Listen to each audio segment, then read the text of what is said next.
Welcome back to court. Ergo, get off your phone. It's time for court.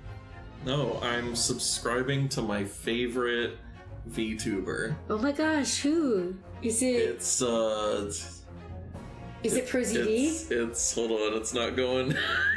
Did it not? Is there no alert? The alert's not working. Oh, Tirif had that problem yesterday, actually. So maybe it's a Twitch bug. Oh well, it's on the. Oh no! There you go. There we go. Aww. You're my favorite streamer VTuber too, honey. Yeah. Anyway. Aw, 29 months. 29 months. Been doing this for so long. Oh my gosh. You know what? Actually, I think that might be a good moment to mention that we have been discussing, mostly me, discussing about how maybe it's high time we do ourselves like an anniversary stream subathon like thing, you know? So I don't know. Mayhaps we'll play Ace Attorney for that. Because Miles Edgeworth Investigations came out. The collection. Still gotta finish this. Yes, we do. We do a marathon where we just finish all of it because we had to finish the second game. Yeah. See, you were saying at one point, Ergo. That would take multiple days. Well, I mean, yeah, there you go. Subathons, you know, God. like days. But I remember you saying that you weren't sure if you wanted to do the other game because you don't always feel up to doing visual novel stuff, which I totally get. But I mean, would you be down to do that for a subathon possibility? Maybe. Maybe. Note the excited voice. Maybe. But are you excited now? Yeah. Yeah? I know I am. I'm excited to see what Daddy Vampire has to say, and if he kills anybody, I mean, not kill anybody, surely not. Surely he's not responsible for McGilded's untimely roasting. Who knows? We don't have any proof of that. But it is a theory. Is it a game theory? I mean, yeah, it's a game, so it's a theory, it's a game theory. Okay. Makes sense, yeah. Anyway, enough preamble. Let's get back to the game, and if memory serves me correctly, we are still in the trial, and I think we're still talking to the two brothers.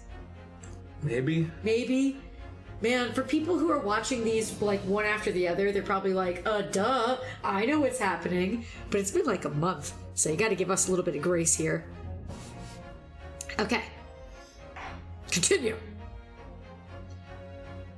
Yes. Here we go, Ergo. Oh boy. Here, I am finding a guide just in case we end up needing it. Okay. So the 17th of April.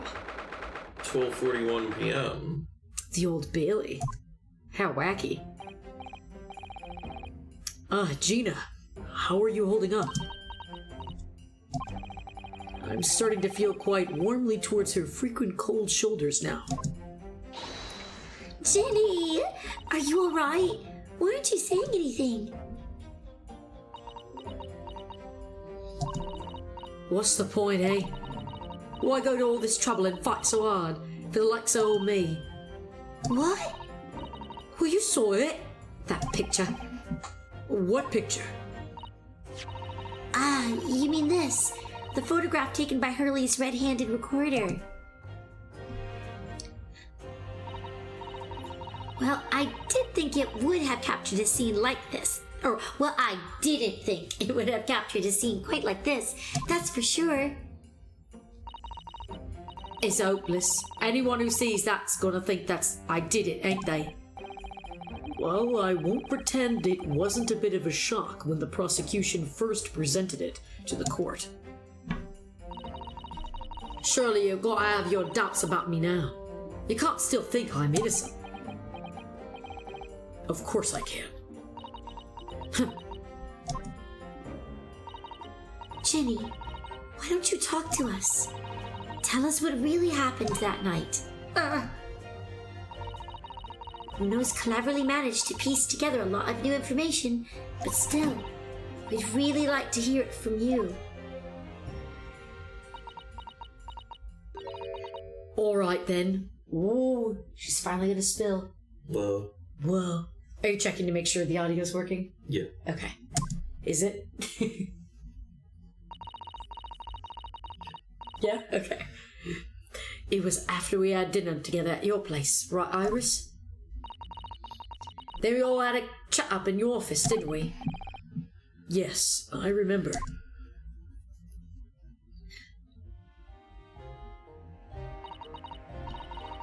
After that, I just couldn't get to sleep. So I slipped out and went down the street to the 2-1 to Windybank's place. I had to know if Iris's story was there or not. If Iris's story was there or not. The Hound of the Baskervilles.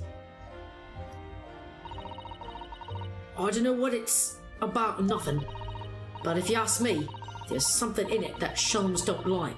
Something what he don't want people reading. So that's why he lied to Iris about sticking it in lug with Windybanks for safekeeping. At least, that's what I thought at the time. So you broke into Windybanks. I just had to know if it was there or not. I mean, I had no idea all that was gonna kick off, did I? I struck the lock and snuck inside. It was dark as you like in there. So I gave the oil lamp on the counter a bit of wick. And that's when... That was probably you. That went fast. Yeah. I nearly died, I did. And the next thing I knew...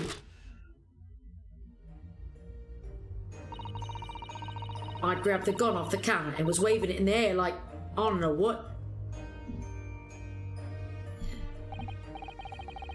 Oh, you're the girl who was in here this afternoon. I don't know if this is what I mean. I didn't think pickpockets went in for armed robbery. The manuscript. Have you got in there? Did Sholmes leave a load of papers with you? A story? I beg your pardon. I don't remember what his voice was. Yeah, it was probably something like that. The Hound of the something or other. If it's there, I want to see it. I'm sorry, young lady, but I'd sooner die than relinquish an article belonging to one of my customers. Oof, unfortunate phrasing. Yep. I don't want it. What would I have with it anyway? I just want to see if it's here, that's all. Oh, you want to see it, do you? I want to know if Sholmes really pawned it here or not. Please, just let me see it, and I'll go. Oh, very well then. But for pity's sake, stop waving my gun around, would you? That's my job. Yeah. It's my job to point my gun at myself. So then the old cove unlocked the storeroom door, and we both went inside. And it was there all right. The manuscript. Sholmes weren't lying after all. You did all that just to check for me, Ginny? Anyway, then there was a bit of kick-up in the main bit of the shop. The Skulkin brothers arriving on the scene, yes. What was that noise? Someone's breaking in! Dear me, is there some burglars convention here tonight that I don't know about? I would have joined if I had known. I think I forgot to shut the door behind me. Sorry. I'd better go and kill them. Could I possibly have my gun back? Oh, well, I'll come with you then. Now don't be foolish, young girl. You must stay right here. Don't leave this room under any circumstances. We've got to leave ourselves a locked mystery, don't we? Didn't you read the scripts? And with that, he took the gun out of my hands and walked back into the shop. I hung back in the storeroom like he said, straining my ears in the dark to hear what was going on. It sounded like they got into a bit of a scrap. I started to think I should help, see? So I was just about to go out the storeroom myself, when... Bang, bang. Oh, there are probably worse sound effects there. Yeah, but that was still good. Good job, babe. I heard a couple of shots go off. 2, I think. Almost at the same time. And then there he was, right at my feet, lying face down on the floor. I was right next to the storeroom door, so I slammed it shut and locked it quick as like. Because you thought whoever had shot Mr. Windybank might come for you. Yeah, so I went to grab the old cove's gun. I figured I'd put up a fight at least. But when I got a better look at him, I knew.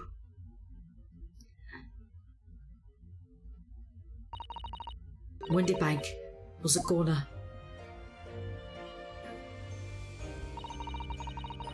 I felt funny in my head all of a sudden, kind of dizzy, and after that, I don't remember nothing. That must have been when you passed out, Gina. If I hadn't done what I'd done, the old cove might still be alive. Did you tell the police everything you just told us? Of course I did, but they didn't believe a word of it, did they? All they said was if I kept telling lies, it'd make things even worse for me. Johnny telling lies. Don't you dare. Don't you dare. Remember that? Would you ever defend Johnny? No, he's obviously telling lies. Yeah, we're not going to put ourselves in that position. It'll be all right, Ginny. Don't worry. Just stay strong. A little longer. Runo's about to put the real cookbook through the mill. The cove what was there in the afternoon. That Eggert Benedict. You know, Eggert Benedict. That guy. I still remember how he looked at me. Like I was nothing. He was there that night. What? Knew it! We don't know his real name yet. I mean, who literally names their child Eggert Benedict? I mean, this is the Ace Attorney universe. Luke Atme is still more probable than Eggert Benedict. Anyway, but I'm convinced. Oh, but I'm convinced that he's involved somehow. Anyway, thank you for telling us what happened, Gina. Finally, I appreciate your honesty. You what? You can leave it all in Runo's capable hands now, Ginny.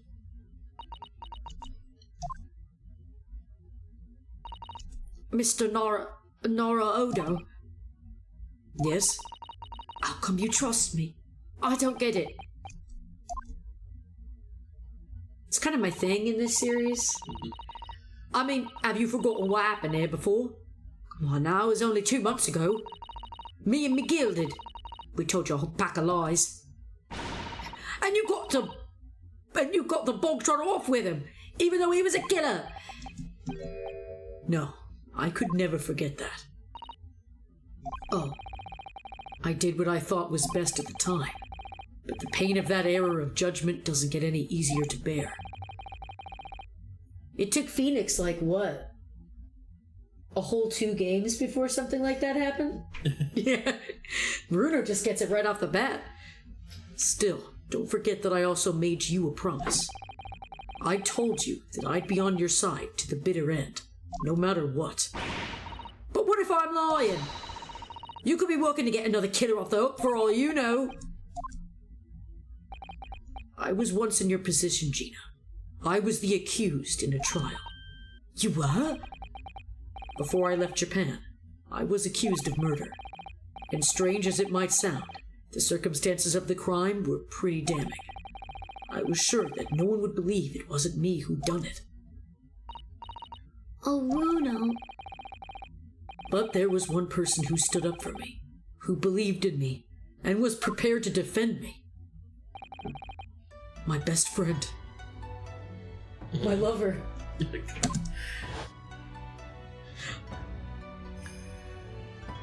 I think that was you. Ryunosuke, no one believes in you more than I do. Just look at my bandana waving in the wind. We're inside. Where's this wind coming from? Leave this to me. All you need to do is put your faith in me and I'll do the rest. Believe in the me who believes in you, basically. I knew you were going to do that. He's basically Kamina. I was so happy. I cried. Cringe. Or cringe. How dare you? Not cringe. I was saying that would be like what Gino would say. Oh, yeah. Somewhere inside me, I couldn't help thinking. Surely he doesn't really believe in me. Not completely. But I was wrong. God, he has great eyes. Don't you think? As soon as my trial began, it was obvious that he had an absolute, unwavering belief in me.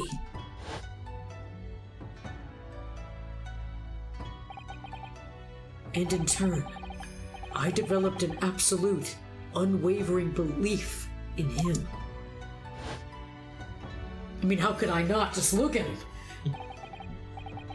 Since then, I came to realize, if you want someone to believe in you, you have to believe in the other person first.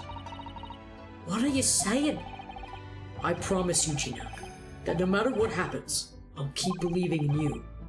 So you don't need to worry. I won't let you down. Even though I'm a diver and a no-good liar, I'm rolling up. Mm-hmm. Yeah. Oh. You're not like McGilded. I know that. That's right. You're our friend, Ginny. Iris! We know you better than you think.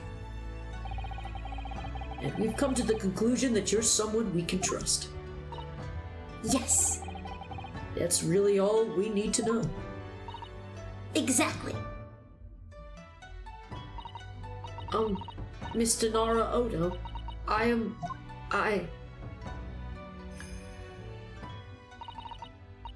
Me too, Gina, me too! It's actually getting me. Defendant Gina Lestrade and her legal representative.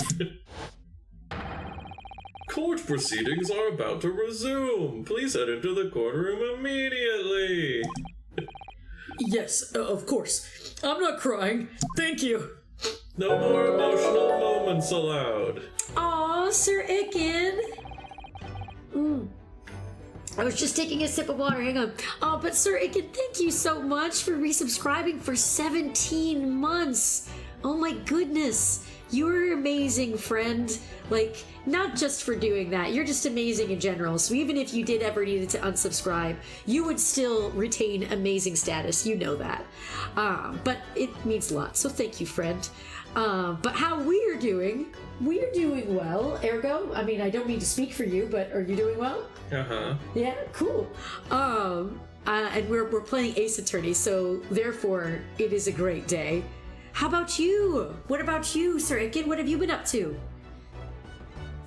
Hopefully something cool. And if you were at work, hopefully you're almost done, or you're home now.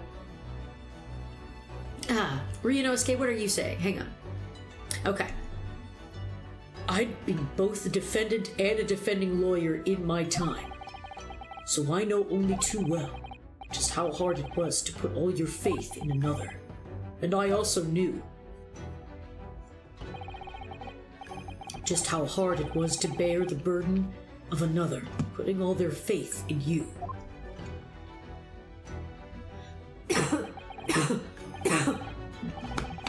Got all choked up there.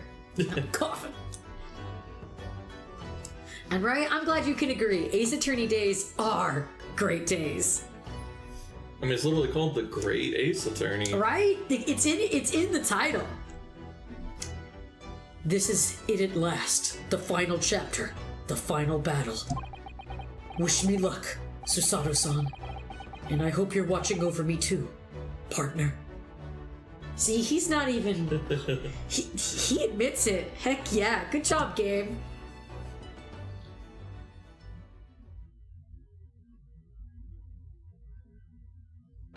Do you think we'll actually finish it, Ergo? Well, you said we're probably not going to do it for too long today. Well, I would definitely just need to be done by 6. Okay. So we've got over an hour to finish. We might be able to do it. I think there might be too much, though. We gotta. Okay, well, no more faffing around. Let's go. It's the final part of a final case. I know. So you know they're gonna be like, oh, well, you proved that, but can you prove this? You're so right. Like the what was the one that was like really bad about that? I guess the Rise from the Ashes one, right?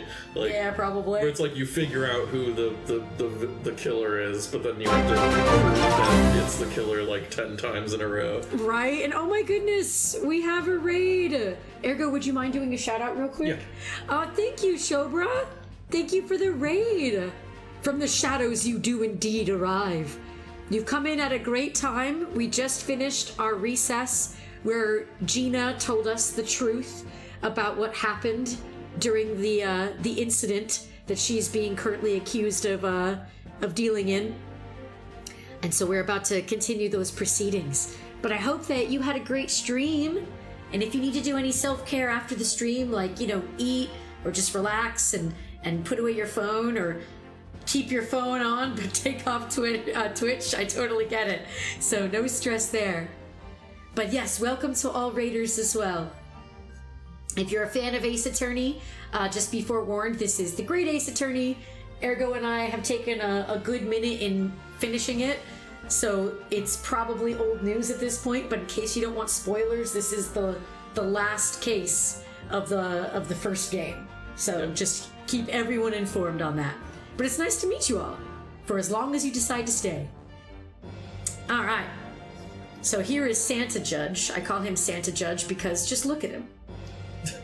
I hereby call this court to order as we resume the trial of Miss Gina Lestrade.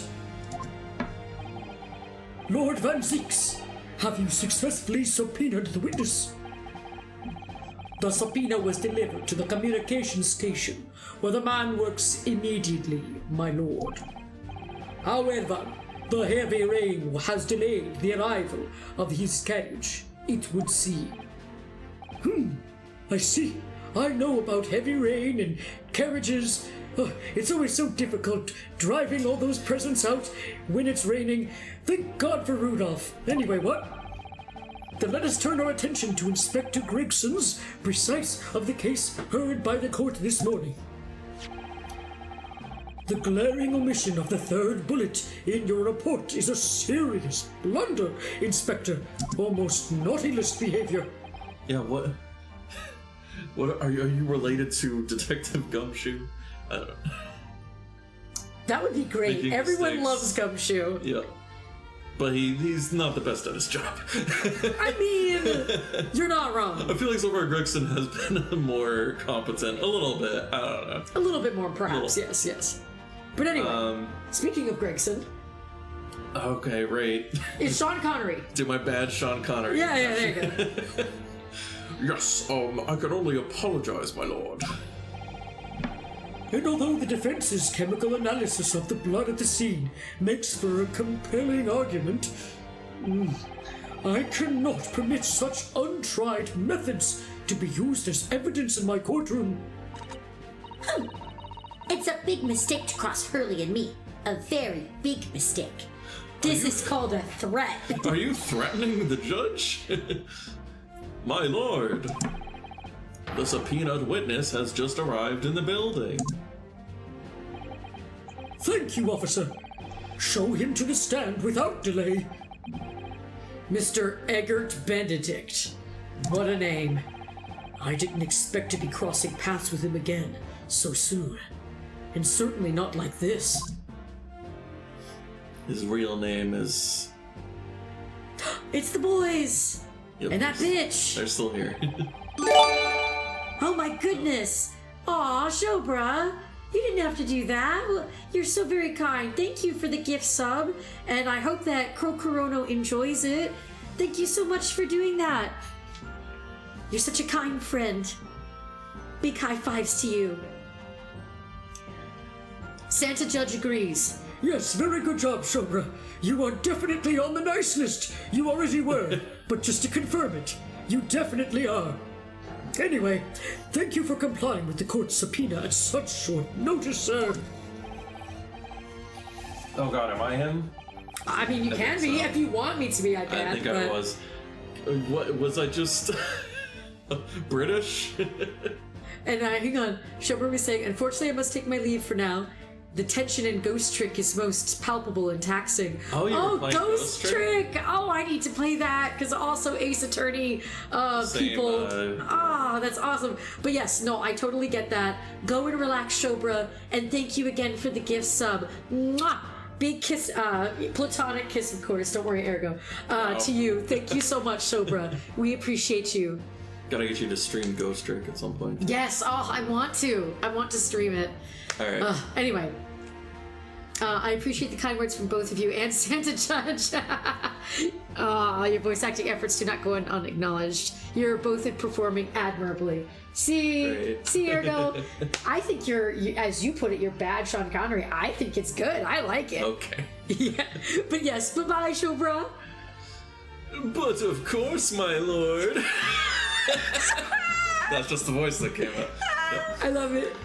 As an upstanding member of London society, it is my pleasure to oblige. Just gonna do James, I guess, from Pokemon.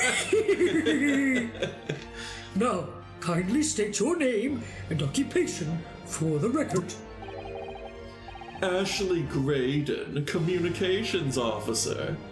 So Eggert is not really your name. All right, confirmed. Ashley Graydon. Oh. Mr. Graydon and I both work at London Central Communications Station. Now perhaps somebody would kindly explain what all this is about. You were appraised of the situation by the court officer on your way here, I presume. Yes, I was. Something to do with a murder that took place at a pawnbroker's on Baker Street? And some nonsense about me having been there on the night in question. That is the accusation indeed. This really is beyond a joke, you know. Very well. Without further delay, the court will hear your testimony now, Mr. Graydon. You will respond to the accusations made against you under oath. So as usual for an Ace Attorney game, only liked perjury. Gladly, my lord, gladly. I forgot what a weirdo he is. Yes. He's like Sherlock, or he's like Herlock. JoJo. Yeah, oh my god. JoJo poses. Hell yeah. That probably needs to be the thumbnail for YouTube. Maybe, Because one of his weird things. Naturally, I have occasion to make use of pawnbroking services from time to time. But are you seriously suggesting I colluded with these thugs to break into the place on the night of the murder? Yes. I have no intention of admitting to such an outrageous accusation. Even if certain parties here present claim that my blood was found at the scene. Some Scaramouche detective's homebrewed tincture can hardly be taken as serious evidence. So, you deny the accusation completely, do you? I must say, I am dismayed. For the highest court in the land to be swayed by this self-professed detective's toy. It was the will of the jury, and our great British justice system demands that the jury's will is upheld. Then it would seem we have the misfortune of a most inept assembly of jurors today. Hey, by golly! How long am I expected to be detained here? If, following the defense's cross-examination, your involvement in this matter has not been established, you will be free to leave immediately. Good, then I shall be away in time for afternoon tea. Some small consolation at least. Oh my god, I want to punch him. Such a jerk. Let us not hold up Mr. Graydon any longer than necessary. Counsel, proceed with the cross-examination, and Grezy, remember, even if he is pompous, if you punch him, That might be naughty list behavior. Okay, I'll behave. So, we meet again, Mr. Eggert Benedict. Or is it Mr. Graydon? My apologies. You are... Ryunosuke Naruhodo, defense lawyer. We have met. If you say so. Ashley Graydon, enchanté. So... Well... I trust we can conclude this quickly. But I'm not holding your flashy hat while we do. Throwback. Quick, somebody put some suggestions in the hat and we could do scenes from a hat. It's one of my favorite games in Who's Line. Okay. Let's press. Time to press! Press it all. Waste all of his time. Yes! All of his time! All of his time! Yes, we even met in the very pawnbrokery where the crime took place on the afternoon of the day in question. Huh. Though, of course, you introduced yourself by a different name at the time. It was Mr. Eggert Benedict, I believe. The witness is here to testify about events that took place that night. He is under no obligation to answer such unrelated questions. You can't be serious. Thank you, because I certainly do not feel inclined to answer such an inappropriate question. Just because I like to use my internet handle when I meet people does not mean anything suspicious. Eggert Benedict is my food sona. That's better, I like that. So he's going to be evasive, is he? In an effort to not give anything away. This could be tricky. Of course it is. Are you seriously suggesting a clue? Have you seen these two men before? This pair? No. They look so cute. I don't associate with criminals. Said by a man who introduced himself as Eggert Benedict. I'd like to know who I have to thank for this. Who made this outlandish accusation against me? The young lawyer there in the black. This is a farce. Jesus. Whose idea was it to permit an outsider to work in a British court anyway? Oh, you better keep your racist thoughts to yourself. Yeah, we already have Van Zeeks here. Yeah, we already have one racist. He's already bad enough. Come on. We don't need more racists. Well, needless to say...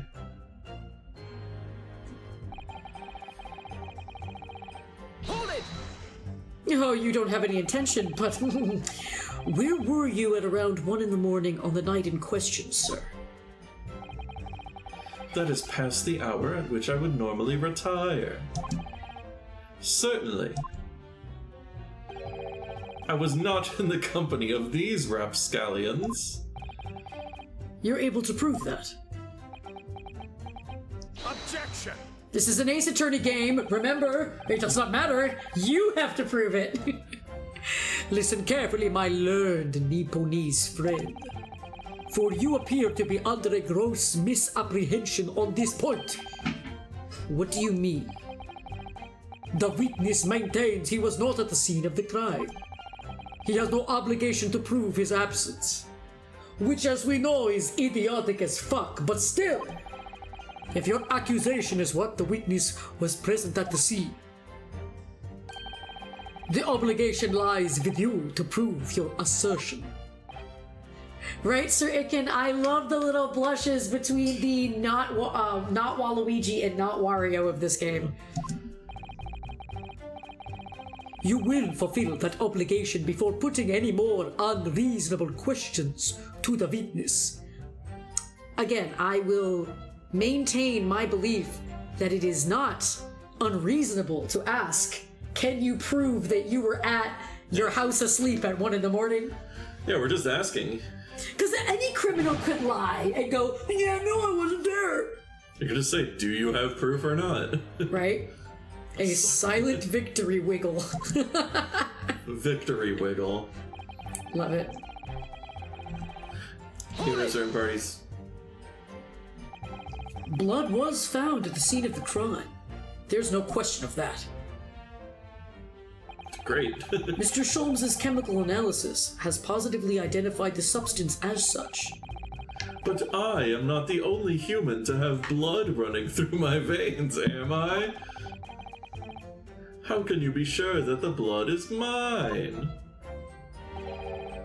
It could equally be the blood of one of these two miscreants.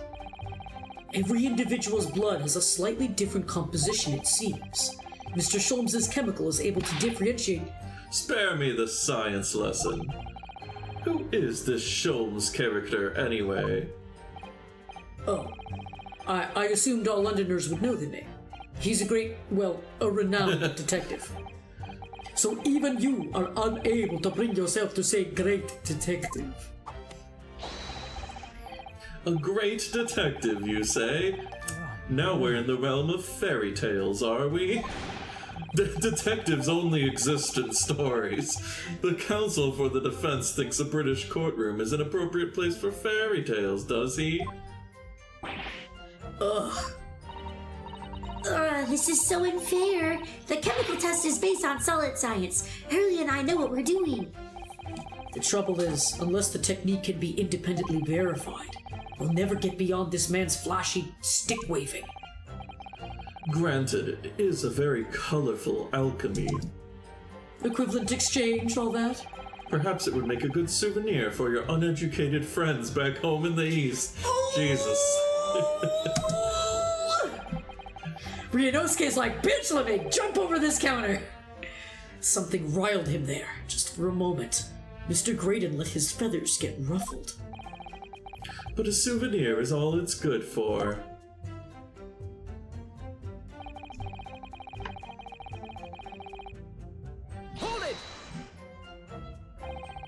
Don't forget, sir, that Mr. Mr. Herlock Sholmes is the most famous detective in the world. And the most famous detective in the world tells the truth, the whole truth, and nothing but the truth, Oh no, I can't think how to answer that. I once saw the world's most famous swindler thrown into jail. He allegedly told the truth, the whole truth and nothing but what learned out to be a pack of lies. Quite. Now, as you are no doubt aware, the Central Communications Station is the heart of this country's information network. Also, more inserts. Oh yeah, if he's such a great detective, why did he not get to keep his original name? Yeah, Zing!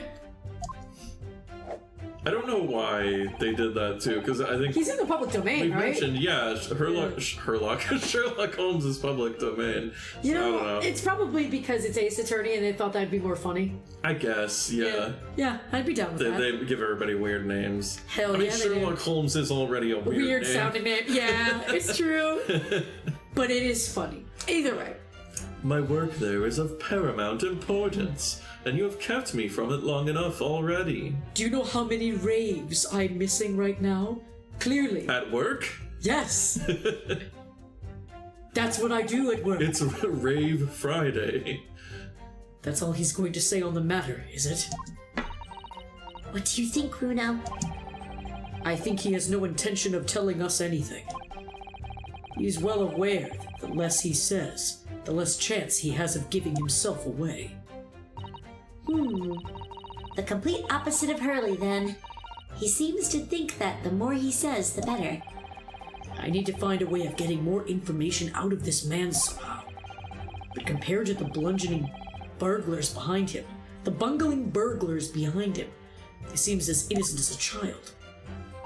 Not really. But perhaps the Skulkin brothers might be the key here. Oh, could they be somehow? Remember, if you don't prove this witness has some connection to the incident here, he'll be free to leave. I know. I can't let that happen. Let's listen to those statements again and see if there's any way I can make one of them tell us more. Yeah. So I think it was the fourth statement. So, okay. 1, 2, 3, And then 4. Press him. Even if certain parties are present that claim my blood, okay.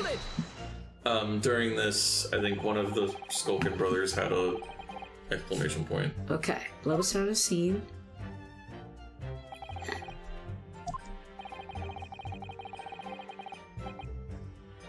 Yeah, keep going.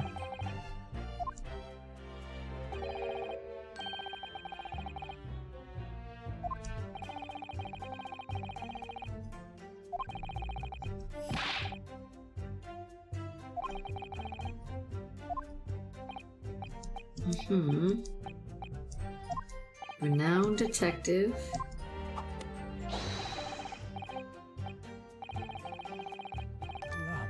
There you go. Was that there the last time too? Yes. Oh, I totally missed that. Okay. So then we need to pursue. Excuse me. Okay. Do you have something to say about that, Mr. Skulkin? Oh, what? Me? No, the Mr. Skulkin next to you. Right, I've had it up to here with this. No, I forgot his voice. How many times have I got to tell you? Yes, I know, you're not Big Bruv Skulky. Jeez. Mr. Nash Skulkin. What was his voice? Blimey, Governor, you what? Is it not the case that when Mr. Graydon just spoke, a thought went through your mind? Would you care to share that thought with the court? Me thoughts? I don't have none of them. I was trying to do Waluigi, but then he has this. It must have. What voice was I doing? It's basically the what you were just kind of trying to do right this second. Oh, like a. Yeah, like mafia gangster. But then he's also British. It must have been him. You what? Mr. Nash Skulkin, answer the question, please. What went through your mind when Mr. Graydon just spoke? Nothing. Honest, Gov, nothing. I was just thinking. If he waves his arm around like that much more, it'll open up the wound again, that's all. Oh, What? Wound, eh? What wound? Where he took the bullet, of course. It was all... Wow, he's just revealing everything, huh? It was only 2 days ago. It ain't gonna be healed up yet. So I was, well, you know, I was worrying for him, and... Oh, L's bells. Mr. Graydon, did you hear that? What? Your comrade is worried about you, it seems. On account of your injured arm. My lord. Yes, Mr. Graydon. I have no idea what these two wretches are talking about.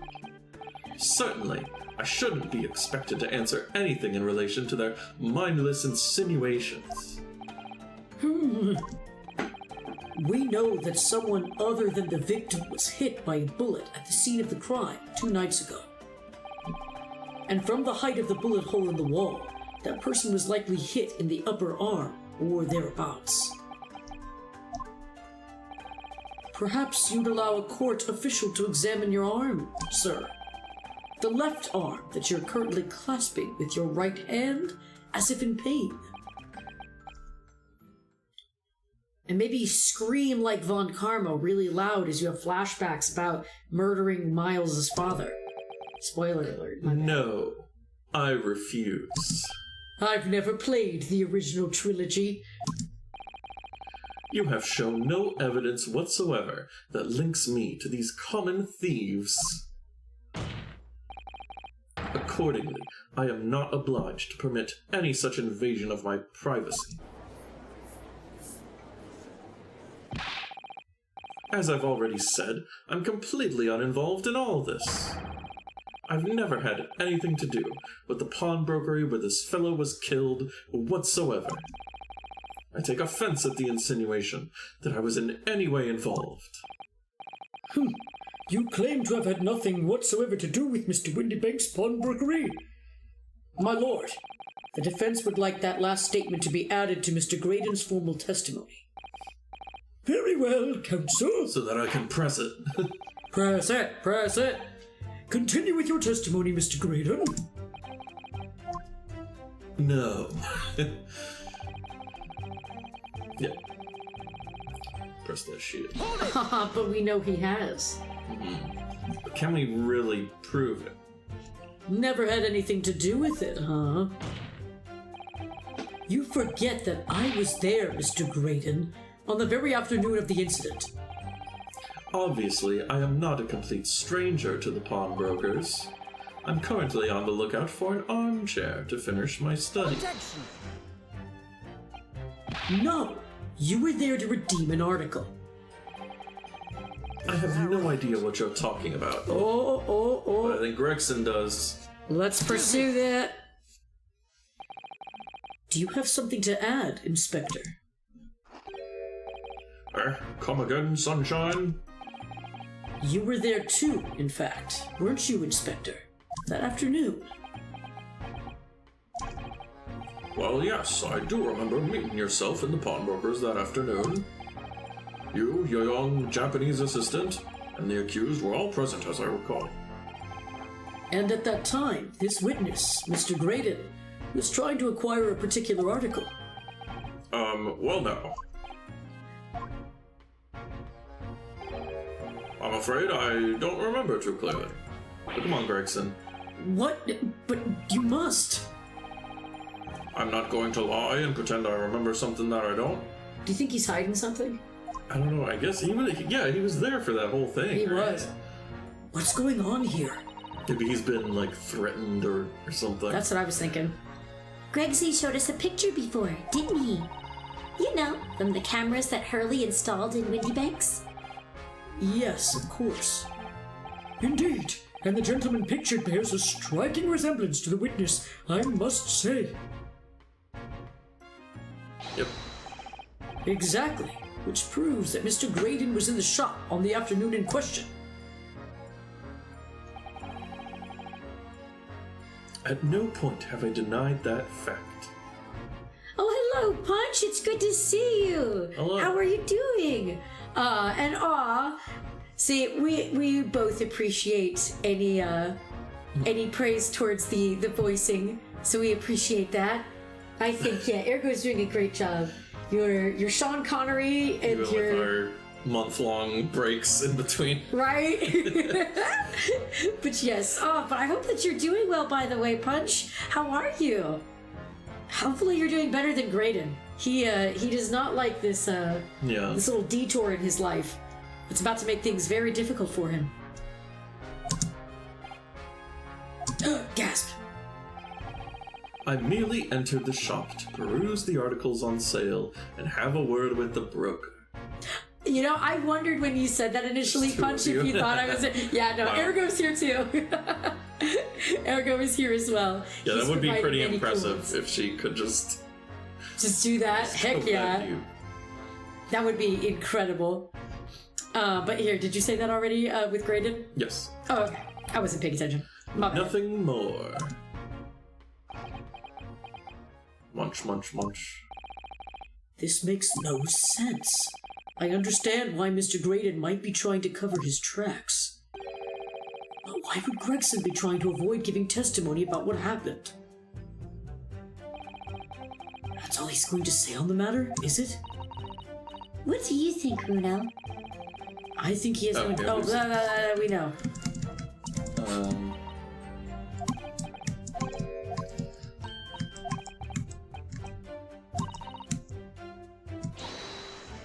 Yeah, it's true. Yep. With the model animation. I'm It's- speaking through her. That's right. I am the puppet. Alright, so I think, Oh, that's right, because you have I have the guide open, but Yeah. Let's see, so... let's look at the last statement again. Yeah. We don't need to press it, but just look at it. The bottom line is I've never had anything to do with the pawnbroker establishment. Okay, let's look at our stuff. Our stuff, yeah. Oh my gosh, your thing is so weird for me because I'm like, oh my god, okay. Alright. Let's show him our armband, that'll do it. Okay, cause one of the files to explode, entering Mr. Sholmes. Middle disc, the smear of blood was turned green when analyzed. He wanted this. He was after this. So I wonder if we need to present that. Because, like, do we have, like, a receipt or whatever? That's what I'm wondering, yeah. It says Eggert Benedict, but I don't know if that would... A redemption ticket issued from the pawnbrokery. The blood on it is Mr. Mason's. Yeah, this was Mr. Mason's. The stains like we suspected. That's right, Hurley's wonderful concoction soon proved that. I don't suppose. Gina could have been wearing leather gloves that night, could she? Ginny would never wear gloves. She's a pickpocket. She relies on being able to feel with her fingers. I could be wrong, but I think I'm being told off.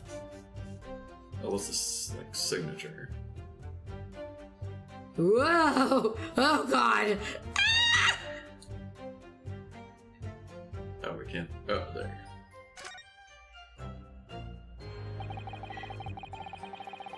Okay. I guess it doesn't happen anymore. Oh, yeah, I was hoping it would too.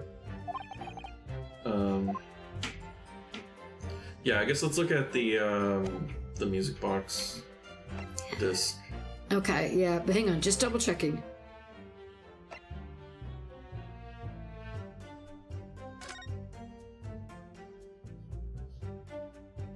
It's gonna be the same thing, right?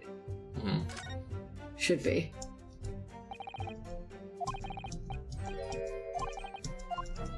Okay, just wanted to make sure. An S armband. Okay, yeah. So we're gonna try it? Is that what we're gonna try to do? Yeah. I know that we know this. Reduced Benedict's fingertips. It's gotta be that. Okay. Let's try it. Have you ever seen this disc before, Mr. Graydon? Why? Is it supposed to mean something? This disc was, until the day of his murder, in pawn in Mr. Windybank's shop. It was redeemed by the defendant, Miss Gina Lestrade, that afternoon. However, somebody mysteriously appeared to try to take it from her. And that somebody was you, of course, wasn't it, Mr. Graydon?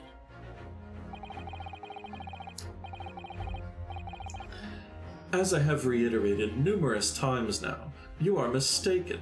That was not me. It's my twin brother. I've never seen that disc before in my life.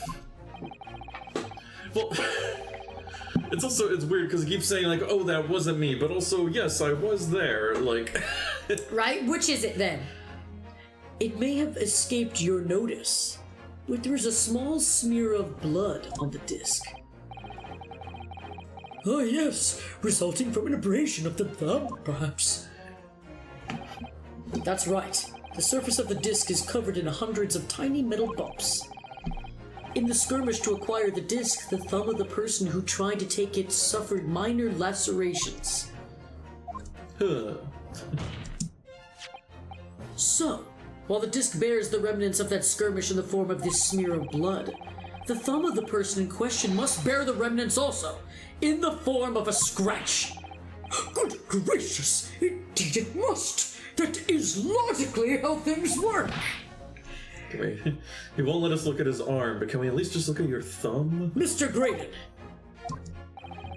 you refused to allow a court officer to examine your arm before.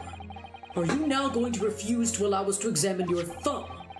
Because I have no doubt that it bears a small scratch consistent with the smear of blood on this disc.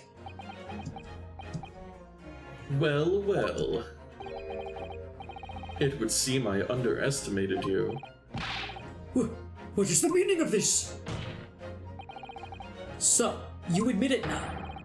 You admit you have a scratch on your thumb from when you attempted to take the disc from the defendant?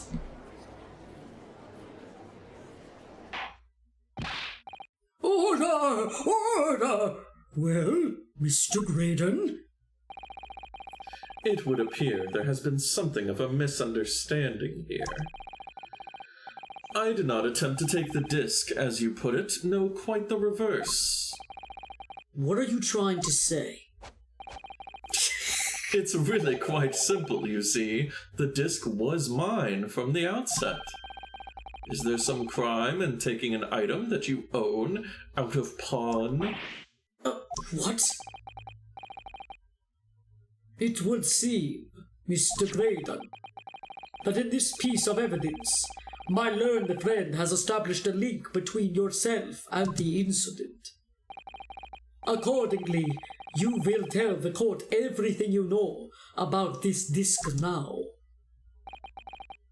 As you wish. Though I'm quite sure it has nothing whatsoever to do with the pawnbroker's murder.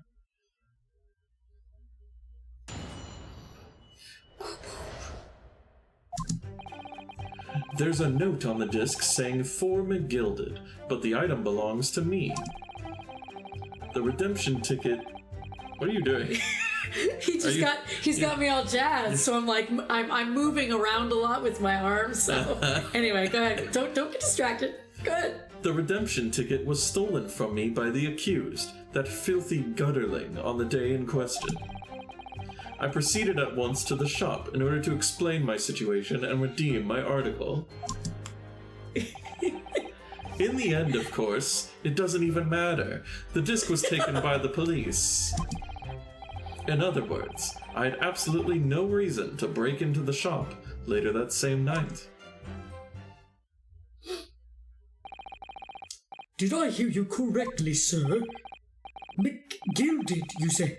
The famous London philanthropist? The one who burned in the fires of hell? I mean, who burned in that carriage? Who perished in this very courtroom 2 months ago after being acquitted of a distinctly messy murder? Yes, my lord, the one and the same. Good Lord! Mr. Graydon, are you saying that Mr. McGilded and yourself were acquainted?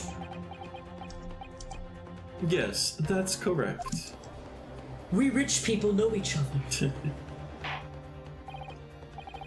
Oh, well, I certainly didn't expect to hear that name uttered here in my courtroom again.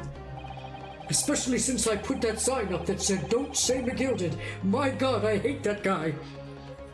According to what Gina told us, this disc was placed in pawn on that fateful night 2 months ago. McGilded himself gave instructions to deposit it at Windybanks.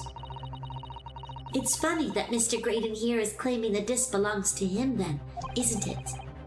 In all likelihood, he's lying. So he appeared that afternoon at Windybanks in order to get his hands on McGilded's disc for some reason. Counsel, you will commence your cross-examination, please. Press. Oh, we're gonna press. Hold it! Ba-ba-ba-ba. Would you care to explain how this belongs to you? No. Damn. What are you doing? It's good, it's good. Hold on. As you will observe. Oh, that's you. Okay. As you will observe, a communications officer such as myself commands a fine salary. I mean, just look at me. You are certainly exquisitely dressed, sir. So you see, I have little need to make use of the services provided by the pawnbrokery trade. However, I did once find myself in difficulties, having misplaced my purse whilst on an errand. Which is why I pawned my fine black overcoat to the broker in question. You claim that was your overcoat. Obviously, and in my haste I clean forgot that the music box disc was in its pocket. And yet there is a note on it that reads "For McGilded." I am a collector of rare and unusual music box music. I first met Mr. McGilded at a gentleman's club in this city and was interested to discover that he shared my penchant in that area. So, the disc in question? It's a pre-production sample. I promised to let Mr. McGilded hear it. But then you forgot that it was in the pocket of the overcoat you were forced to pawn. Yes, exactly. Gina didn't mention any of that in her testimony 2 months ago, did she? No, because Mr. McGilded had threatened her to keep her mouth shut. Which means that if we dig too deeply here, it's going to expose Gina's perjury. Oh dear, this is complicated, isn't it? Let's leave it alone for the time being. The redemption was stolen from me by the accused of illegal handling on the... So you're saying that Miss Lestrade lifted the ticket from your pocket or bag? That's right. Despite being mindful of danger when walking in the insalubrious areas her kind frequent. What a word! Miss Lestrade did no such thing. Well, of course you would take that stance, but the girl is a regular offender. You came to the pawnbrokery that day prepared with all the information you needed to identify the defendant. You were looking for her. That's what brought you to Windy Banks. To get your hands on McGilded's disc. My learned friend is a veritable front of nonsense. Nonsense? I concur with the prosecution. Counsel, you will refrain from conjecturing in this way. Is that clear? Don't make me put you in the naughty list. Yes, my lord. Then I will continue with my testimony for what possible use it can be. If anyone wants to shop in order to explain the situation, Had you ever been to Windy Banks before? only once for the purposes of pawning something, but like many, I enjoy browsing in such establishments. So when you noticed that the pickpocket had taken your ticket, you chased after her. Is that correct? Yes, that's right. I didn't notice at first, of course, such is the art of the pick purse. But when I did, I headed to the pawnbrokery at once, in order to reclaim my coat before the thief could. I was merely trying to recover what was rightfully mine in the first place. Ugh, he can say what he likes because he knows we have no evidence to contradict him on this. Of course the disc was taken by the police. Oh, the police? Gregson? Yes, it was taken by Inspector Gregson here, wasn't it? That's right. This was the very man. Apparently, the police are collecting anything that has a connection to Mr. McGilded as evidence, so let's pursue. Excuse me. Is something wrong, Inspector? What do you mean? The last remark Mr. Graydon made in his testimony seemed to trouble you in some way. No, it didn't. It's nothing. Leave it alone. Let me ask you this, Inspector. Why is Scotland Yard gathering Mr. McGilded's possessions? I can't tell you something like that, Sunshine. What is it, Inspector? Investigative secrets? Yes, exactly. You should know all about that. Magnus McGilded, who died so unexpectedly after his trial 2 months ago. A man renowned throughout the capital for his great contributions to public life. Yet he had a dark side too. Where are you going with this, Fanzeeks? I suppose the police are dealing with the aftermath of his nefarious activities, aren't they? That's enough. Coppers like me have duties to carry out that we're not at liberty to talk about. That's all you need to know. Duties confirmed by Lord Strongheart, I presume.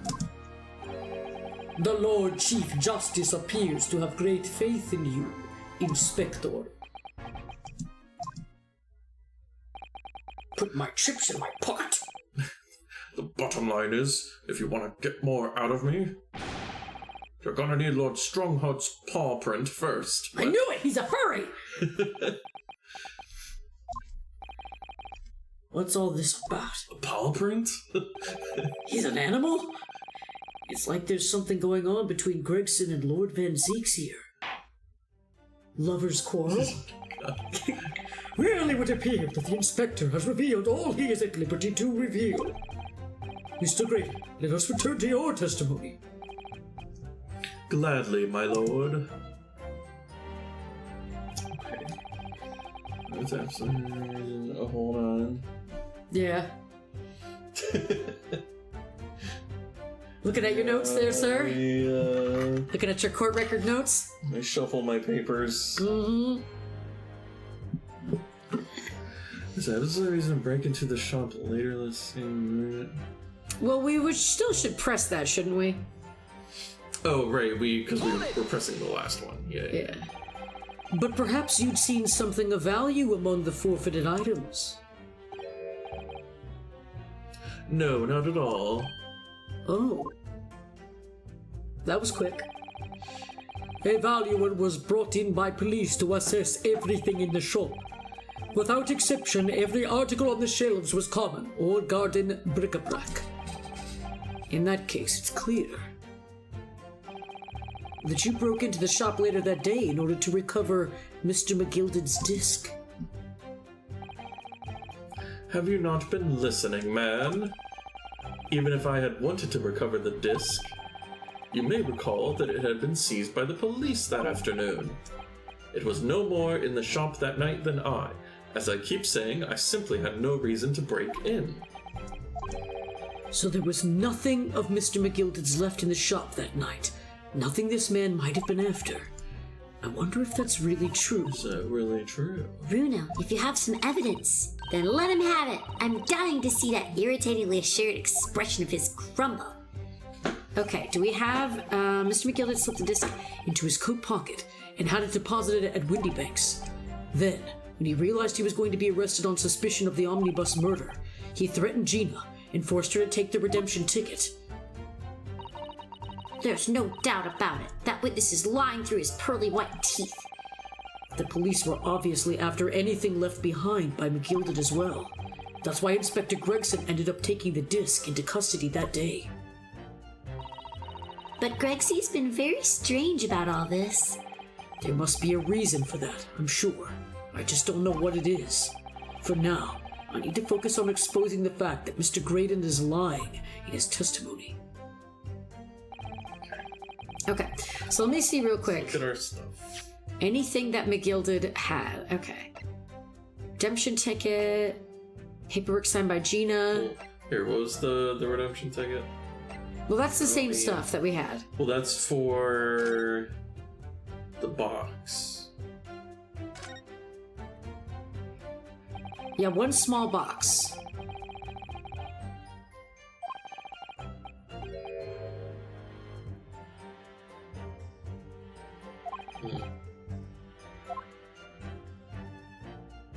Okay. So, I mean, that could be the other thing. Let's see.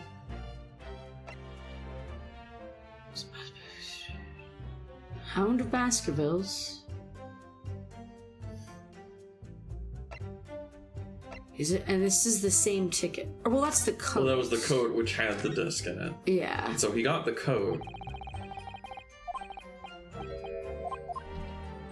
Yes. Hispanics paper, which contains an article about government secrets being looked to the agencies. Pawnbroker perishes in pickpocket plunder. Look at that very anime face edited in. Yeah, and then these, like... That's pretty funny. Photoshop filter things. Report prepared by the Scotland Yard coroner that confirms instant death.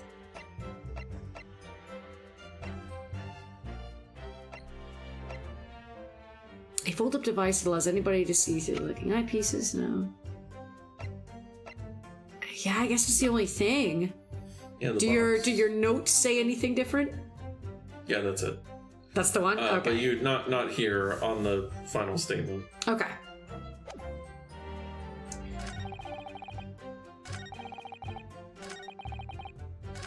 That would make sense. But yeah, that is the only other thing. Objection! This disc was deposited at Windybanks on Magnus McGilded's instructions. You knew that, and you went there with the intention of obtaining it for yourself. Conjecture again, and in any case the disc was taken into custody by the police that afternoon. The witness had no reason to visit the pawnbrokery again that night. Sorry, my learned friend. But that's not true. What? Mr. McGilded had another article in pawn at Windybanks. As this second pawnbroker's ticket proves. Ah. Aww. Hello. Hello, Moon. How are you? And hi, Tirith. That's right. Ergo abbreviated Great Ace Attorney to Grace Attorney. But welcome, everybody. Ergo, are you doing a shout out? Yes. Thank you so much. But thank you, Moon, for the raid, and I hope that you had a wonderful stream. What were you playing? I hope it was lots of fun. But welcome, everybody. We are in the midst of the case. We are talking to this pompous dude who once was known as Eggert Benedict, but has now been confirmed as Ashley Graydon. So we are trying to prove his sussiness, because he is very sus. Isn't that right, Ergo? Yes. Yes, very sus.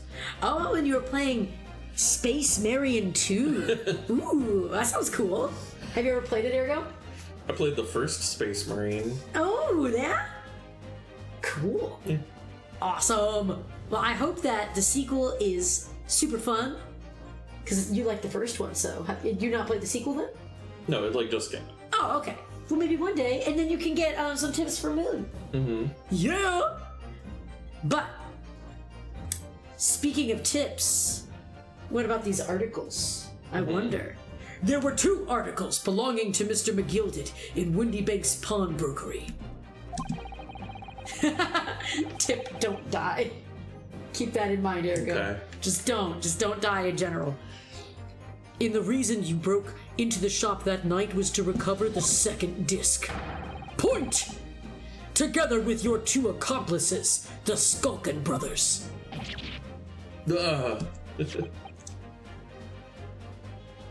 Oh, and Tirith was asking if the first game was kind of old. Yeah, probably like 10 years. Oh, 10 years ago? Because it came out on like the 360 Ooh. PS3. It's vintage. And so, and of course, a more recent sequel. So the games are doing that lately, huh? Yeah. Yeah. But It's hey, a sequel to a 10-year-old game. why not? Hey, if it works and people like it, why not? Because I'll take a new Ace Attorney game any day they give You're it to still me. waiting for the next Sly Cooper. That's gosh. been like 10 years. And it left on a cliffhanger. Yeah. Anyway. This is the second ticket, is it? Curious. What had the man deposited? The article description reads, 1 small box. A rather vague description, it seems. Are you suggesting that I broke into the pawnbrokery with these clowns in order to steal some trinket box? I believe there are adequate grounds to suspect that you did. This is absurd. Why on earth would I do such a thing? Once the article had been forfeited, I could simply walk into the shop and purchase it. There would be absolutely no need for me to resort to theft.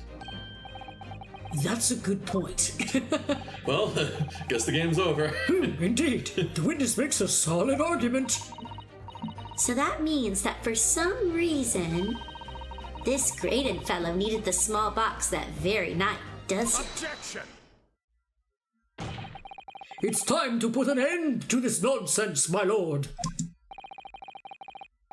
Could you be a bit less cryptic, Lord Van Zix? I do hate to ruin my learned friend's argument, but the truth is quite incontrovertible.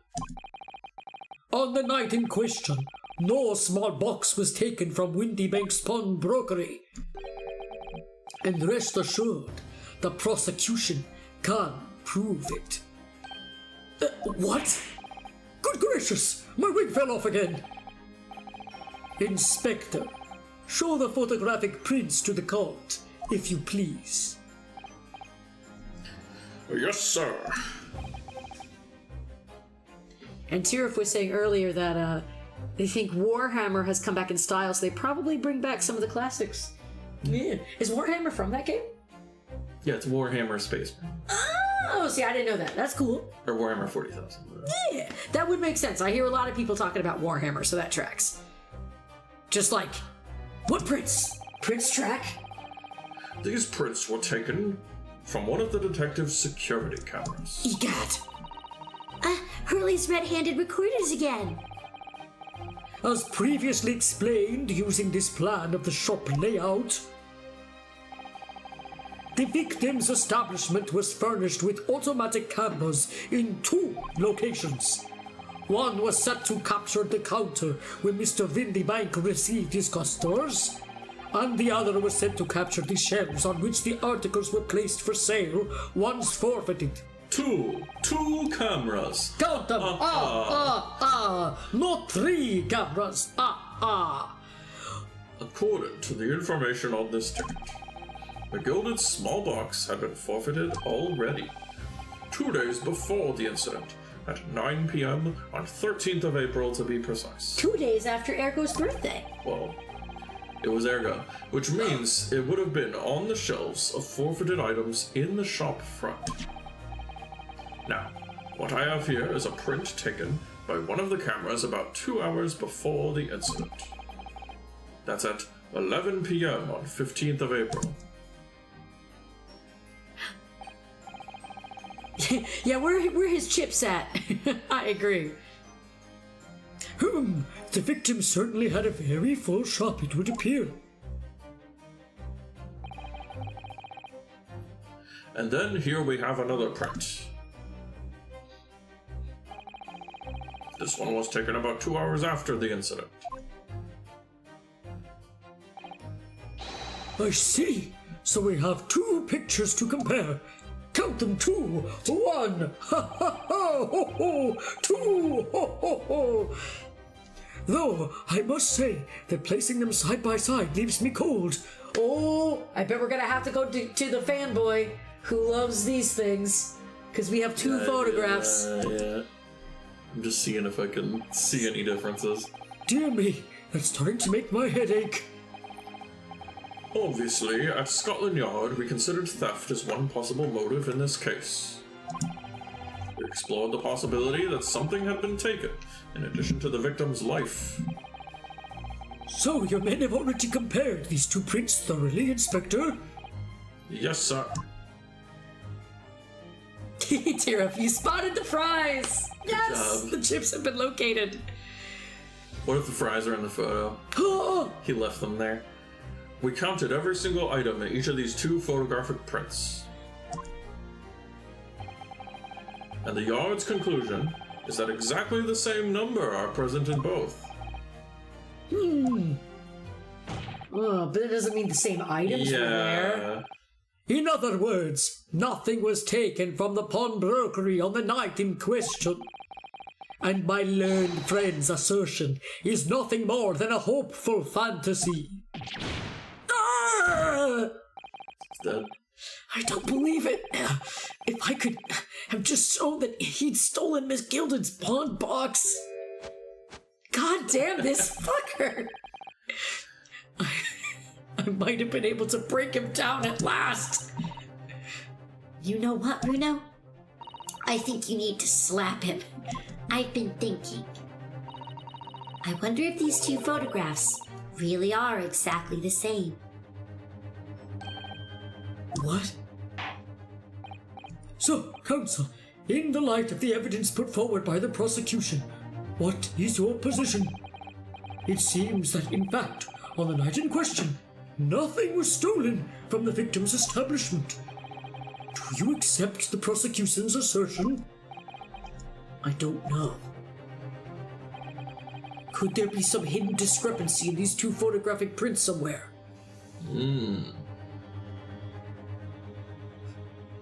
Well, I know it's not that there's no discrepancy.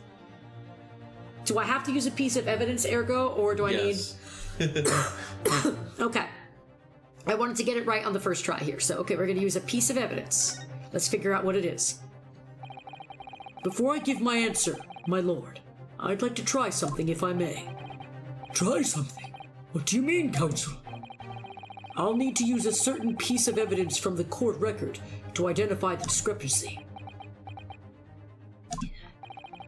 I'm not entirely sure I follow. Should I save? I'm going to save. I know you're using the walkthrough, but still.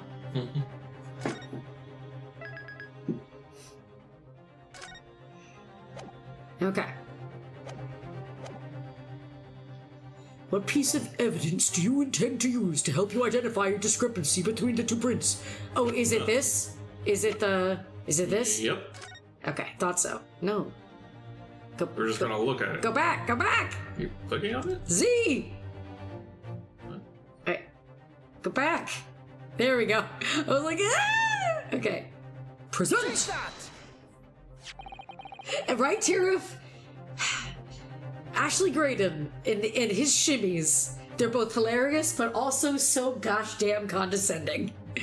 I'd like to use this device, my lord, to view the two prints stereoscopically.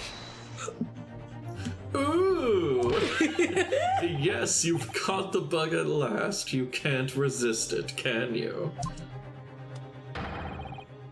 You've got the cross-eyed compulsion. Gosh. Juror number 3. What a surprise. Come on, Bruno. Let's put the pictures in place and see what this wonderful contraption shows us. There we go. Now look through the eyepiece. Oh, huh, I did a good Impression of you, Bruno. oh, that thing. Oh, okay. I wasn't sure at first, but there is a clear discrepancy between these two prints. What? You must identify the location in question for the court, counsel. Is this part that's glowing? Indicate the precise location. Do I don't- you see which is the one? I don't know. Is it the 12 p.m.? Out of all of the things that I've ever had to identify for an Ace Attorney case, Okay. this is the easiest. Although, hello, What? let me do it. Press R. Oh, you know what? That might do it. There you go. That's fair. I was waiting for the shape to change, but anyway. Granted, these two prints are almost identical. Almost Christmas doesn't mean it was Christmas. However, there is one minor discrepancy between them. What? I liked the way you said it.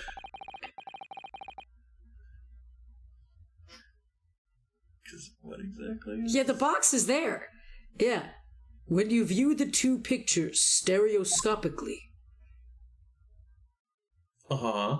Uh-huh. This is in much higher definition. a single area stands out being different. The location of this small box. Let me... Wait! Unbelievable! Oh no, he's into it too. By Jove, you're right! How extraordinary! What this tells us is very simple. Mr. McGilden's small box was indeed not stolen from Windy Banks on the night in question.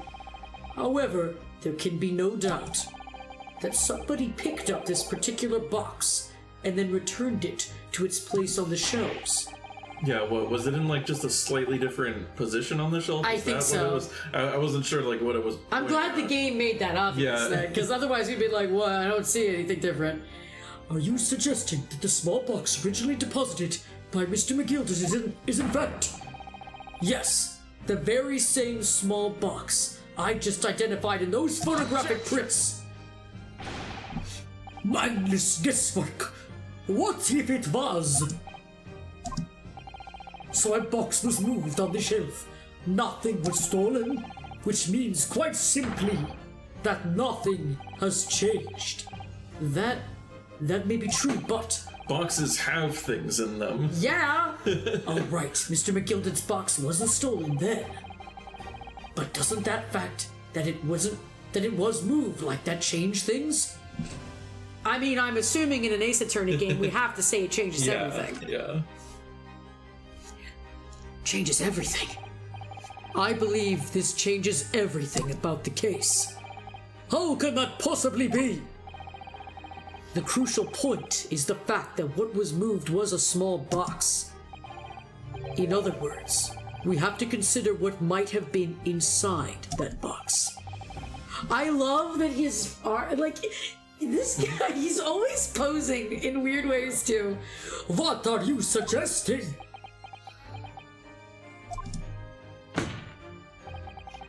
I'm suggesting that we need to examine that box as soon as possible.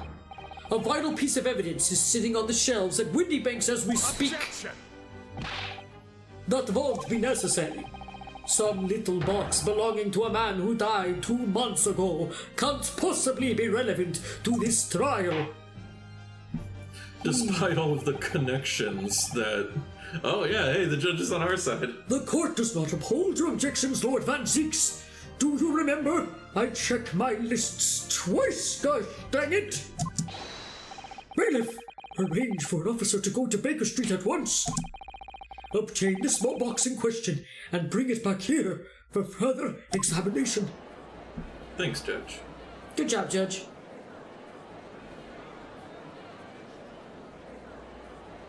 And then we just stood Tyr, here like this. I'm suggesting there's a certain sassy bitch in the courtroom who needs to be arrested. Yeah, I think some early raver needs to get locked away. Why do you keep calling him a raver? I don't know. His moves. It looks like he's like on a rave. I don't know. I figured I'd stay with it. We should have a report within half an hour. I think perhaps we should recess for a short while until the evidence is brought forth. To be hoodwinked by such a farce. Disappointing. I beg your pardon, Lord Van Zieks. Who is Santa? You or me? This is nothing but a smoke screen. Anybody's specialty, it would seem. My racism rears its ugly head again. What are you trying to say? You want to say that to my face? My learned friend has persisted with the same line of reasoning from the very beginning. That this witness's intent was to steal an article belonging to Mr. McGilded from the pawnbrokery. Yet common sense tells us that none of the articles have value enough to be worth stealing in the first place. Exactly. It would be beyond absurd to break into a place for the purpose of stealing such commonplace property. It's a box. You can have things inside boxes. Yep. Have we not established that? Right. Do we have to provide evidence? If your lordship recalls, Mr. McGilded perished 2 months ago, immediately after the conclusion of his trial. Grezy still thinks mayhaps I have something to do with it, but we will not find out until later. It was either me or Strongheart. Pretty certain about either of those. A trial in which he was found not guilty. A trial in which it was established he was the upstanding member of society. His reputation implied, in fact. So I propose a toast to my learned friend and his most insightful defense. Bitch. The articles this upstanding member of society pawned were entirely ordinary. Sure, totally normal for just a rich guy to just pawn a random box. It's probably nothing. A black... Oh, that was you. A black overcoat that just happened to have a music box disc in one of its pockets, and a small box. I assure you, I wouldn't accept, even if the man tried to make a gift of such things to me. Says the man who tried to steal the overcoat. Yeah. He was like, this is mine. Yeah, it does make rather a lot of sense. It's not as if it was gold or jewels, is it? Though goodness knows Mr. McGill was rich enough, but you can't deposit cash at a pawnbroker. I'm quite certain of that. Maybe it was in the fucking box. The prosecution's argument is undeniably compelling. No one knows what a box is. Compelling, just like this bottle of O that I have. It is incumbent on the defense now to bolster its argument. No, don't. How many cups does he go through? You know, he and What a Mr. waste. He and Godot must have a lot of cups. Yeah, all the coffee cups Godot wastes. Tiriff. He is the Godot of this game. Yes, he is. To explain what possible significance these commonplace articles pawned by this fine citizen could have. Well, counsel, is your argument in fact demonstrable? Are you going to show proof that the disc or the box are in any tangible way related to this case? Well, What's the matter, Bruno? We know that they're related, don't we? They're both vital pieces of evidence. Yes, of course. You and I both know that. yeah, right? Needs to go back to Castlevania. I agree. He's Alucard Van Zix. We know McGilded's true character, and we know the disc is significant, even if we don't know why. It was significant. But if we But if we explain all that to the court at this point, we'll have to acknowledge that McGilded's acquittal 2 months ago was a mistake. That the defense's argument was flawed, based on false information. Oh no. And that would mean admitting that Gina committed perjury. But everyone commits perjury in this game. Not that anybody ever gets punished for that in this universe. Yeah. But Ginny... Could it be that Van Zix knows? Is that why he's Does- doing this now? But the does he know meme. Right? Because he's anticipated everything. But maybe... this could be a great opportunity for us. Sorry? What do you mean, Iris? Well, what is it that you always say, Bruno? Sooner or later, the truth comes out. Every time. Alright, the exact significance of the things that McGilded deposited with Mr. Windybank is something that only Gina can explain to the court. But if I put her on the stand to testify about that, it could critically damage our chances of winning this case. Whew. What's the right thing to do here? I'm assuming we have Gina testify, is that right? Yeah, that's what I thought. Yeah, and you're right, they do sometimes get punished, like after the 10th time of them perjuring. Yeah. They're like, ooh, don't do it a third time, and then maybe we'll have to start talking about it. As long as you keep saying like, oops, I forgot, then it's fine. Yeah. My lord, the defense would like to make a proposal. Oh, what proposal, counsel? Just so you know, I'm already married, Mrs. Claus, you know. While the court awaits the arrival of Mr. McGilded's small box, I would like to call the defendant, Miss Gina Lestrade, to the witness stand. The defendant? To what end? You know, just to pass time. Just gonna chat. It's the final case, we've got to keep this going. It's to do with the various articles deposited at Windybanks by Mr. McGilded, my lord. Miss Lestrade has information relating to them. I believe it would be beneficial for the court to hear what she has to say. It will prove the significance of the articles in question, once and for all. They are significant. Well, well. Oh, sorry. Did you like my judge impersonation? Well, well, things are becoming interesting. I presume you've considered the implications of the testimony you're proposing. In particular, the impact it will have on the accused's standing, and indeed, your own. I have. Lord Van Zieks, would you care to explain that last remark? The prosecution accepts the defense's proposal, and no, I will not explain. I move to interpret the cross-examination of the current witness and hear from the accused herself. Wow, imagine letting the defendant testify. Who would have That thought? never happens in these games. Very well, if you have no objections. Or, well, rarely. So, the court will now hear the testimony of the defendant, Miss Gina Lestrade. Your witness will currently stand... Sorry, too much eggnog. You witnesses currently in the stand may step down until further notice. Wait, yeah, he did the hat thing, but he's not wearing his hat. Yeah. Then I shall bid you good day. Wait. You, sir, shall remain in the stand while Miss Lestrade testifies. As you wish. All right then, Gina. It's time. But it's almost tea time. I know this will be hard, but please, put your faith in me. Good luck, Bruno.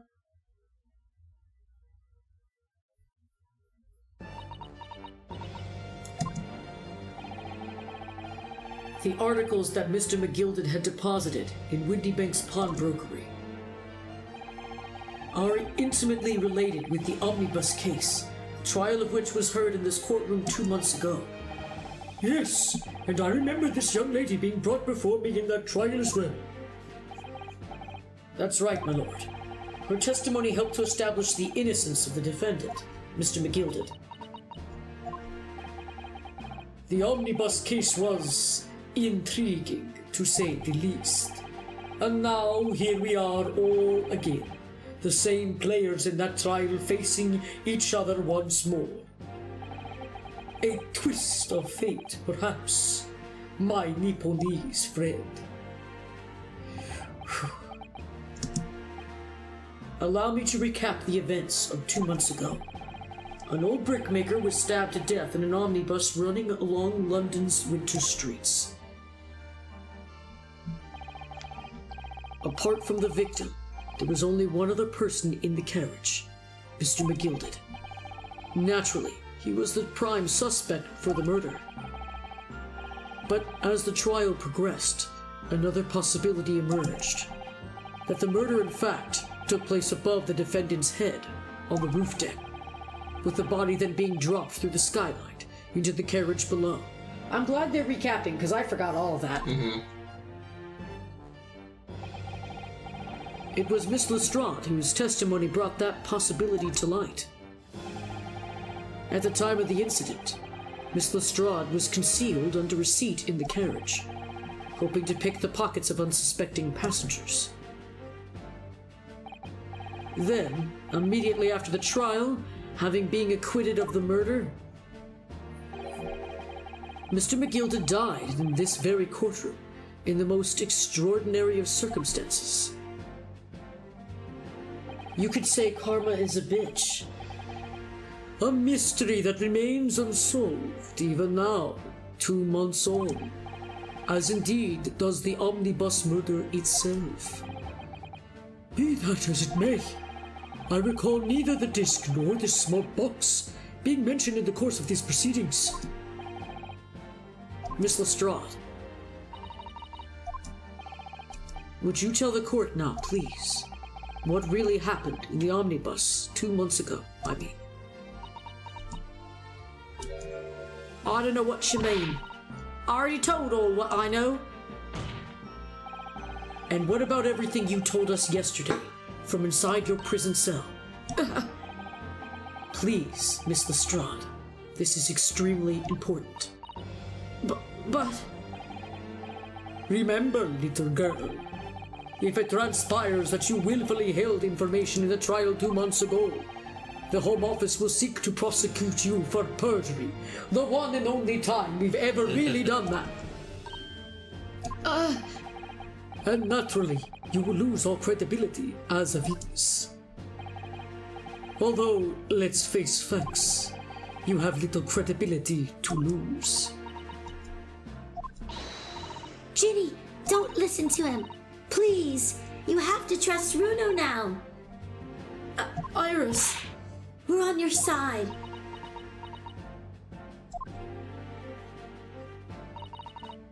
Alright then. I'll talk. It's the right choice, Gina. Well, it would seem that my learned friend is hell-bent on bringing the entire courtroom down about his ears. So be it. I must confess that I'm struggling to understand what on earth is happening here. I'm very confused. However, it would appear that Mr. McGilden's pawned articles and that extraordinary case of the omnibus harbor secrets of which we have been hitherto unaware. So, Miss Lestrade, you will now give your testimony before the court about the events of 2 months ago. You will reveal the truth, a commodity sorely lacking in your original statements. This is it then. Everything's going to come out. Like Van Ziek said, this could bring the whole courtroom down about my ears. But as a lawyer, I'm prepared to take that risk.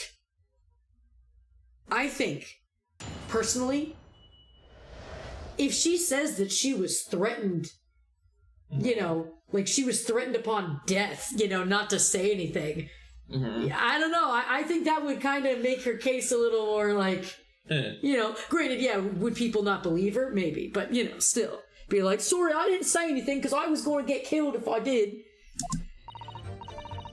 Truth is, that brickmaker Cove was in the cabin of the omnibus the whole time. When the Irishman dragged me out under the seat, I saw that disc on the floor. All of a sudden, I heard a scream from over my head, and that pair on the roof deck went off to call the slops. That's when McGilden slipped the driver some tin to do a run to the pawn shop runabout. He threatened me not to snitch, not to say nothing to no one about what I'd seen or heard. Good grief, this is outrageous! What you just told the court bears almost no resemblance to testimony 2 months ago. As you say, my lord. Then there's every chance I may have adjudicated an error in McGilden's trial. It sounds very much to me as if the man deliberately deceived his court in an effort to cover up the most wicked of schemes. Without doubt, your leadership is correct. A great injustice was done in this courtroom 2 months ago. The actions of the accused in that trial, of this witness, and of my learned friend are entirely inexcusable. I don't believe it. The whole trial was a farce. It was all lies. The McGilden fellow was run to the core just like that pickpocket. Don't forget that lawyer from the East. They were all in it together. You're wrong, the lot of you. Mr. Nora Odo, the lawyer there, he didn't know nothing about it. Humbug. I don't think so. Are we really expected to believe that? He really stitched everyone up, didn't he? What an operation to get the man off scot-free. Unforgivable. Stop. The lies have to stop. Stop. Yes, the defense made a terrible error of judgment. I intend to take full responsibility and suffer whatever consequences are deemed appropriate. However, it's imperative that the court allows the witness to elaborate on her testimony, because the true significance of McGilden's pawned articles must be brought to light.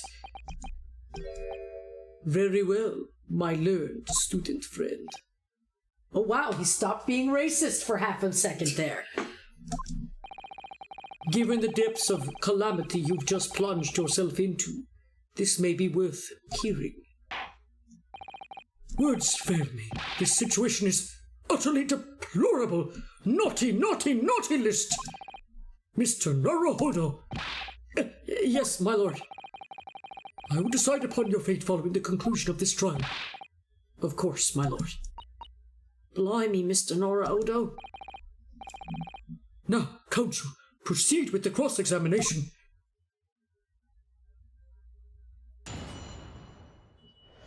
I wonder if we are going to get Hobo Phoenix rights after this. There's a whole other game. Do you think we're going to get, like, disbarred and we'll have to climb our way back? I don't know. Find out. Okay. He was live. Hold it! Or he was alive the whole time! And yeah, Tirith, exactly. He's been like that, so the fact that he didn't say, specifically that we were Nipponese and just said student, he's really coming together now. Progress right there. And you were hiding in the cabin at the time as well, weren't you, Miss Lestrade? If I remember rightly, in the storage compartment underneath one of the seats. Yeah, that's right. It's pitch black under there, so you can't see nothing at all. Now, in your testimony 2 months ago, I feel certain that you claimed Mr. McGilded was the sole passenger. Did you not? False testimony, my lord. What? People can lie?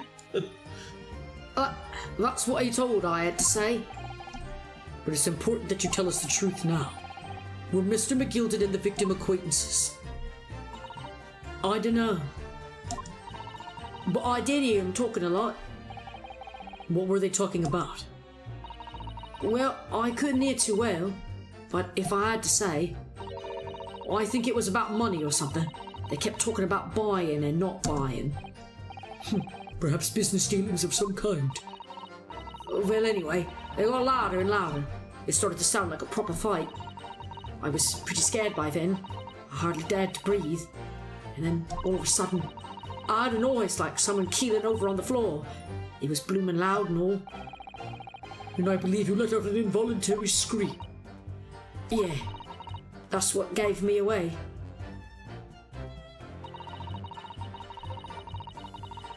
Hold it! Tirith, that's what I expect from my Ace Attorney games. Historical accuracy. Yes, the racists be racist. Oh yeah. Was the disc you saw this disc? Yeah, I reckon it probably was. I memorized where all the dots are. That's exactly it. That's totally the one. I know for sure, by each and every dot. It was right next to the cov lying on the floor. Could this disc have belonged to the victim, perhaps? I don't know, but McGill did picked it up pretty smartish. And then he sat the cov with the knife in his belly up on the seat. What did he say to you at that time? He told me not to say a word about what I'd seen or heard to no one. About the disc and all. I was dead scared. The way he was looking at me, I thought, if I didn't go along with it, I'd get stuck with that knife too. And then he started asking me a load of questions, like what my name was and where I lived and that. He asked me about being a diver too. But after a while, what had happened in the carriage was noticed. Yeah, that's right. First there was a kind of rapping noise.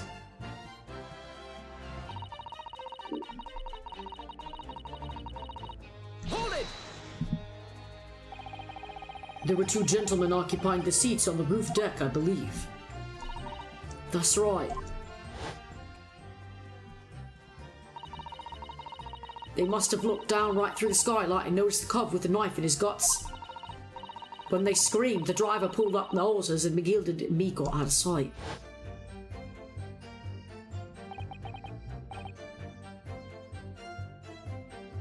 Out of sight? Where? Back under the seat where I started off. Once the carriage came to an halt, the 2 covs from the roof ran off to fetch the slops. If they immediately left to fetch the police, it would appear they were entirely unrelated to the incident. So that left McGilded, the driver, and you still at the scene. Yeah, only the driver didn't know I was there because I was under the seat. I had the cabin door open and a voice from outside. The driver, yes. He also testified in the trial, I believe. This guy. Mr. Sausage Nose. A fellow who went by the name of Beppo, if memory serves. Bucket of Beppo? Yeah, I believe we made many a joke about that. What did McGilded and the driver say to each other? I don't know what happened and stuff like that mainly.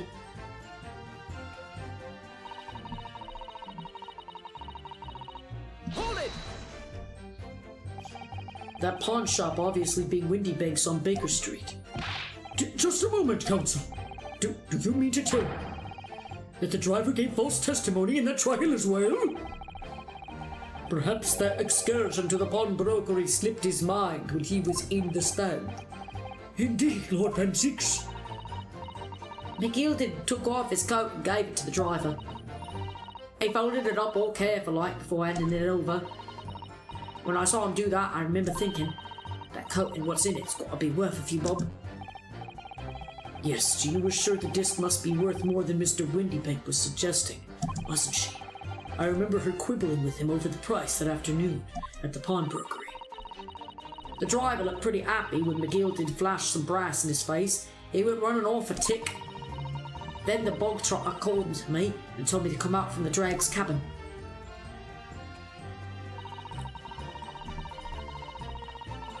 Hold it! Threatened you how exactly? Told me I'd only be able to stop her if I did exactly what he said. Which included giving false testimony in court 2 months ago. Yeah, that's it. And there was one other thing he said. Which was? He told me I'd have to hang on the ticket from the pawn shop and make sure not to lose it. The ticket? Well, I never. Said that if he didn't show up to get the ticket off me before 2 months passed, I had to go to the pawn shop and pay the money to keep it in log, to stop it being forfeited. He left me with some brass to pay for it. But really, why on earth would Mr. McGilded have done such a thing? Depositing his overcoat with a pawnbroker before the arrival of the police. It makes no sense at all. There would seem to be only one logical explanation, my lord. What McGilded had the driver deposit at Windybanks was something he didn't want the police to see. Something very important that he needed to hide at all costs. Oh, you don't mean his waifus? Anyway. That's right, the disc has the first Hatsune Miku song on it. Yep, exactly. Anyway, after that, he let me go, so I legged it before the coppers showed up.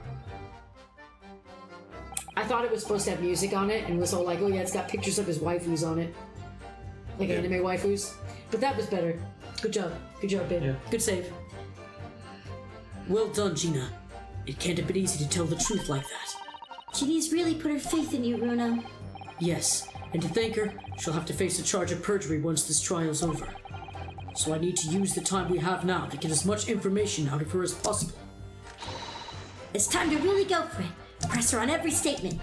I suppose I should. We did. Yeah, we absolutely did. Oh. Oh, Gregson, don't say it so! Take a look at those two. Isn't it strange that they've been whispering to each other this whole time? Yes, that is strange. It looks like they're having a secret discussion about something. I'm not sure I'm completely comfortable with that. I wonder if there's anything I can do about it. Tell him, Sure. hey! Okay. Yeah, I think you can just go ahead and pursue them on anything. So press first. Oh, you think just press any? Yeah. Hold it! And then just wait until... Yeah, there you go. Now click on him. Just click. No, Wait. Do the thing. I didn't see it. Well, yeah, but just go over to him. They're just doing the thing, so go. Oh, I thought it would have to light up. Excuse me. Apparently not. Oh, okay. My bad. Okay. Is there something you'd like to share with the court, Inspector Gregson and Mr. Graydon? No. Inspector! Mr. Graydon! What? Blimey. He tried to give me a heart attack? You have been whispering to each other for quite some time now. Tell us, what is the discussion about? Discussion? With this fella? Pull the other one, sunshine. You think I've got anything to talk about with a shady gent like this? And I have nothing to say to this uncouth detective after he deprived me of that disc that was rightfully mine. So you both just had your back turned for nothing? Yeah. They were just talking shit about you. But they've clearly been talking the entire time I've been cross-examining Gina. It's as if they've been negotiating.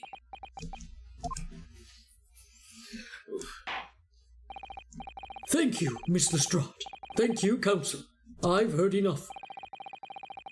I believe we now have a reasonable understanding of what actually transpired on the omnibus.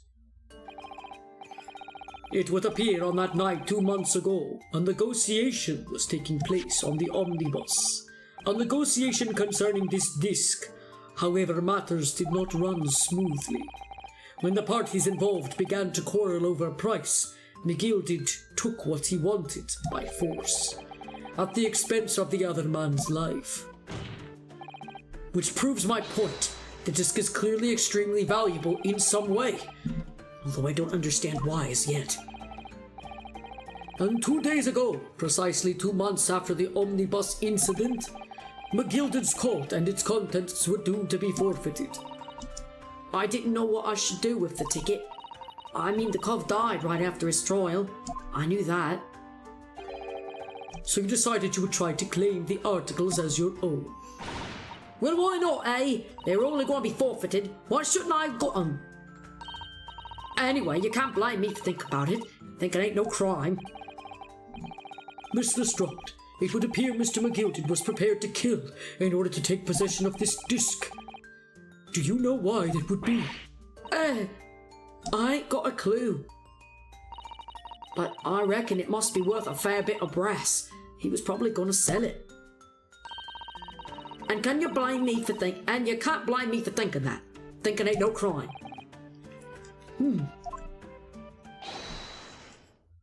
What? My lord. The evidence your lordship requested has been located and is ready for the court's inspection, sir. Oh yeah, I plumb forgot about that. Yep. I know you had to be gone by 6. So should we leave off here? With the little box. Hang on, is it gonna say it to be continued? Apparently we have to, or well, maybe, let's see. Let's see, okay. The mysterious little box, deposited by McGilded 2 months ago. There's no doubt in my mind that it's a key piece in this far-reaching puzzle. Oh, okay, yeah, cool. Okay. I wasn't sure if there was going. Well, we are going to leave off on that cliffhanger of a note. Save your progress. Yeah, gonna do that.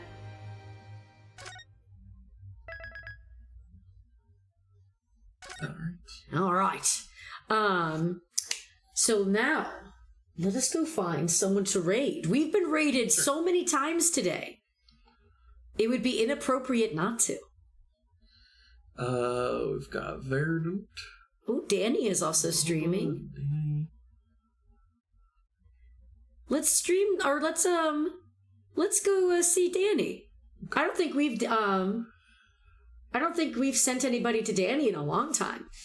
Yeah. And Danny is currently working on some art. He's a sloth VTuber friend of ours. He's really cool. Very nice fella. But yes, we had a great time today in court. We still have to try to make sure we do this once a month. I don't know if we've skipped out any months, but still. So yeah, we definitely are at the end of this case. I think next time will be the last. I think we can finish it then. I think next time, according to the guide, yeah, there's just one more trial section. All right, so prepare yourselves. Next time we stream Great Ace Attorney, it'll be the end of the first game of this series. But thank you again for joining us. Thank you for all the raids, and thank you guys for just being wonderful. Keep on keeping on. Thank you for dropping by, and until next time, mwah, bye. No, you're forbidden. There's a sneak peek of the box. Nope. There you go. And now to Danny.